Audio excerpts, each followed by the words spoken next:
Hello, my lovely subscribers and fantastic viewers. I welcome you all to our channel, English Language a Treasure. How are you all? Hope everyone is doing good. Telugu to English from basics.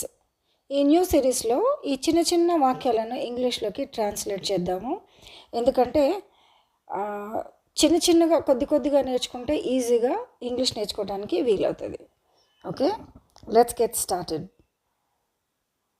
All right, the first one is గట్టిగా మరియు తేటగా. గట్టిగా అంటే కొన్నిసార్లు పెద్దగా మాట్లాడేస్తుంటాం కదా, దాన్ని గట్టిగా చెప్పు అంటాం కదా, దాన్ని. మరియు తేటగా అంటే విడమర్చి చెప్పు, అర్థమయ్యేలాగా చెప్పు. సో దాన్ని ఇంగ్లీష్లో గట్టిగా అంటే లౌడ్, మరియు అండ్ తేటగా అంటే క్లియర్గా అనమాట. సో ఇంగ్లీష్లో ఏ రకంగా వస్తుంది? Loud and clear. Loud and clear. Alright, the second one is వాళ్ళు త్వరగా వెళ్ళారు. వాళ్ళు ఇంగ్లీష్లో దే. త్వరగా అంటే ఫాస్ట్గా, ఇంగ్లీష్లో ఫాస్ట్. వెళ్ళారు అంటే గో అని కూడా అనొచ్చు, కానీ ఇక్కడ దాన్ని మూవ్డ్ అని చెప్పటం జరుగుతుంది. They moved fast. వాళ్ళు త్వరగా వెళ్ళారు. They moved fast. ఒక చిరునవ్వుతో. ఈ ఎక్స్ప్రెషన్ని యూజువల్గా మనం ఏదైనా గిఫ్ట్ కవర్స్ ఇచ్చినప్పుడు ఓపెన్ విత్ అ స్మైల్ అని రాస్తుంటాం కదా, అదే ఎక్స్ప్రెషన్. ఒక చిరునవ్వుతో. ఒక అంటే చిరునవ్వుతో, విత్ అ స్మైల్. తో అంటే విత్. Okay, smile. ఒక చిరునవ్వుతో. నెక్స్ట్ వన్, మేము నివారించాము. ఇది ఏ సందర్భాల్లో వాడతామంటే, కొన్నిసార్లు మనం ఏదైనా ఒక దారిలో వెళ్తుంటాము, ఆ దారిలో కాకుండా ఏదైనా ఒకటి నివారించాలి అనుకుంటే ఆ దారి వదిలేసి ఇంకా వేరే దారిలో వెళ్తూ ఉంటాం కదా.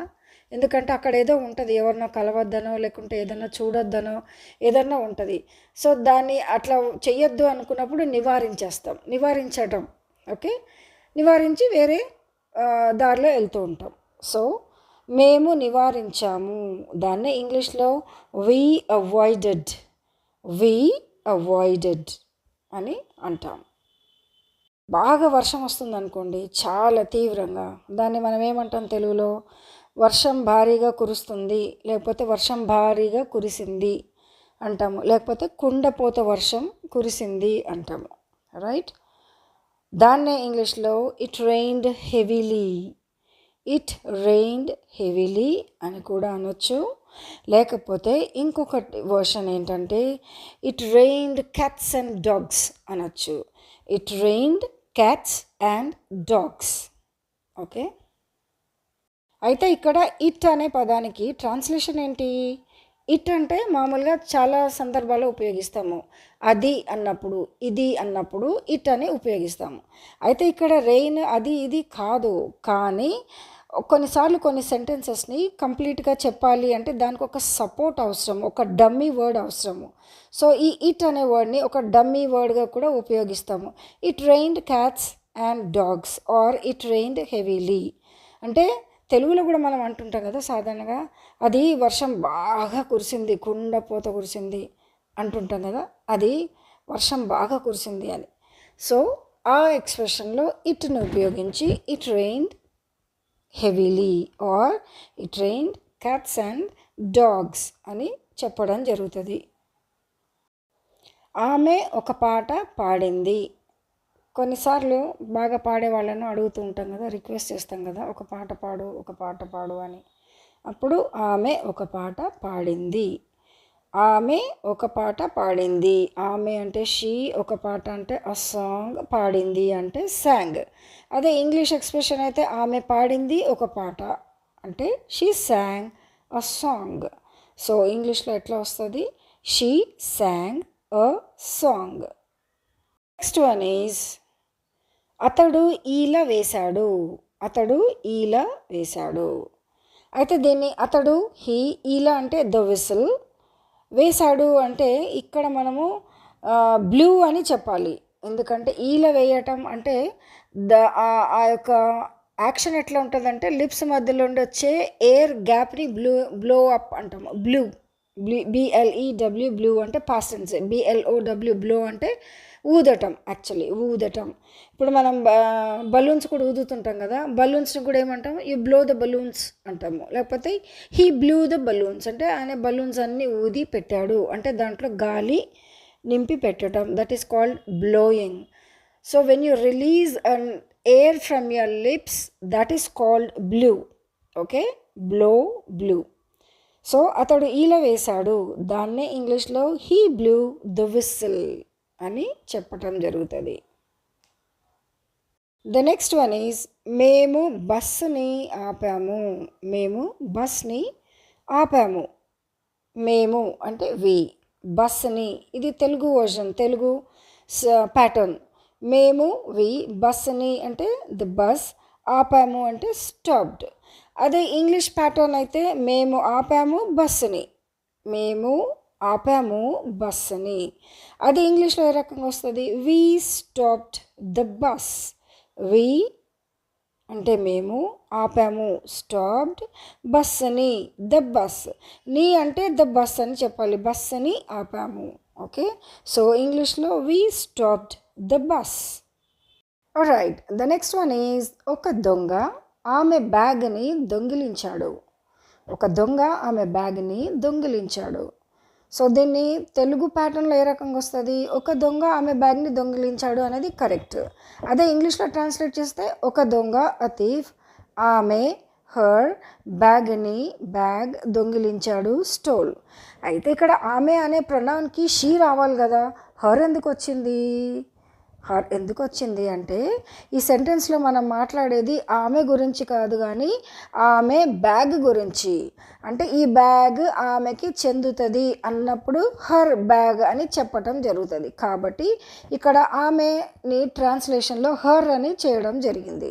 రైట్, సో అ థీఫ్ హర్ బ్యాగ్ స్టోల్ అని మన తెలుగు సెంటెన్స్కి ట్రాన్స్లేషన్ ఈ రకంగా వస్తుంది. అయితే ఇంగ్లీష్ ప్యాటర్న్లో ఏ రకంగా వస్తుంది, ఒక దొంగ, అ థీఫ్, దొంగిలించాడు అనేది అంటే మనం ప్రీవియస్ లెసన్లో చెప్పుకున్నాం కదా, ఈ వర్బ్ క్రియ అంటే యాక్షన్ వర్డ్ సెకండ్ ప్లేస్లోకి వస్తుందని.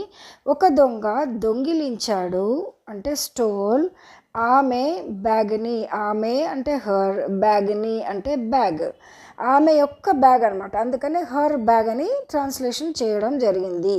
Right, so the sentence goes like this, a thief stole her bag. The next one is Neena నాకు ఒక పుస్తకం ఇచ్చింది. నీనా నాకు ఒక పుస్తకం ఇచ్చింది. తెలుగు సెంటెన్స్లో నీనా కూడా నౌనే, నాకు కూడా నౌనే. ఓకే, ఒక పుస్తకం కూడా నౌనే. లాస్ట్లో ఏమొచ్చింది, ఇచ్చింది అనేది వర్బ్ అంటే యాక్షన్ వర్డ్, క్రియ. ఓకే, అదే తెలుగులో అయితే నీనా నాకు ఒక పుస్తకం ఇచ్చింది, దాని ట్రాన్స్లేషన్ యాజ్ ఇట్ ఈస్గా చేస్తే నీనా నాకు, మీ ఒక, పుస్తకం బుక్, ఇచ్చింది గేవ్. నీనా మీ బుక్ గేవ్ అనే ప్యాటర్న్ తెలుగుదైతే ఇంగ్లీష్లో ఏ రకంగా వస్తుంది, ఇంగ్లీష్ ప్యాటర్న్ అయితే నీనా ఇచ్చింది నాకు ఒక పుస్తకం. నీనా ఫస్ట్ ప్లేస్లో నౌన్, ఇచ్చింది అనేది సెకండ్ ప్లేస్లో వర్బ్, అది యాక్షన్ వర్డ్ సెకండ్ ప్లేస్లో వచ్చింది. తర్వాత నాకు ఒక పుస్తకం. సో అది ఇంగ్లీష్లో ఏ రకంగా వస్తుంది, Neena gave me a book. So the sentence is Neena gave me a book. Neena నాకు ఒక పుస్తకం ఇచ్చింది. Right, the next one is నేను అతనికి ఒక ఉత్తరం పంపాను. ఇక్కడ కూడా నేను నౌనే, అతనికి ప్రొనౌన్, ఒక ఉత్తరం ఈజ్ ఆల్సో అ నౌన్, పంపాను ఈజ్ ద యాక్షన్ వర్డ్ అంటే క్రియ, అది చివర్లో వస్తుంది తెలుగులో అయితే.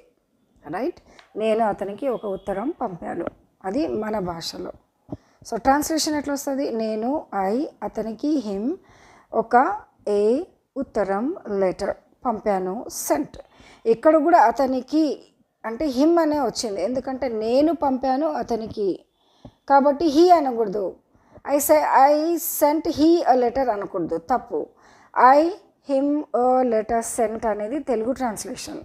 అయితే ఇంగ్లీష్ ప్యాటర్న్ ఆఫ్ సెంటెన్స్ ఏ రకంగా వస్తుంది? నేను పంపాను, సెకండ్లోకి పంపాను అనే వర్బ్ వచ్చేస్తుంది. నేను పంపాను అతనికి ఒక ఉత్తరం. I sent him a letter. So the sentence goes I sent him a letter. Alright, the next one is ఆమె సినిమాలు చూడటం ఇష్టపడుతుంది. ఆమె సినిమాలు చూడటం ఇష్టపడుతుంది. ఆమె అంటే షీ, సినిమాలు మూవీస్, చూడటం వాచింగ్, ఇష్టపడుతుంది లైక్స్. ఇది తెలుగు ప్యాటర్న్. ఇంగ్లీష్ ప్యాటర్న్లో ఆమె ఇష్టపడుతుంది ఏంటి? చూడటం. ఏం చూడటం? సినిమాలు చూడటం. రైట్? సో ఆమె షీ, ఇష్టపడుతుంది లైక్స్, చూడటం వాచింగ్, సినిమాలు movies.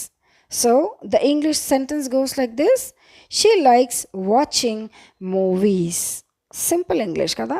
She likes watching movies.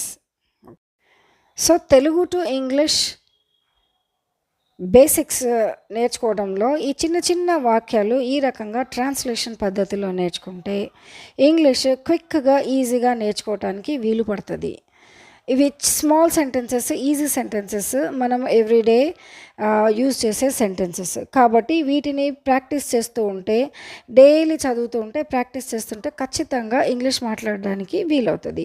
వీటిని ఎప్పుడు గట్టిగా నోటితో గట్టిగా చదవాలి, గట్టిగా రిపీట్ చేయాలి. Okay, so I assure you definitely you're going to learn English faster. ఇంకా ఇలాంటి మరెన్నో వీడియోల కోసం లైక్ చేయండి, షేర్ చేయండి, మోస్ట్ ఇంపార్టెంట్లీ సబ్స్క్రైబ్ చేయండి. Thanks for watching. Take care. Bye. I'll see you in my next video. Have a great day.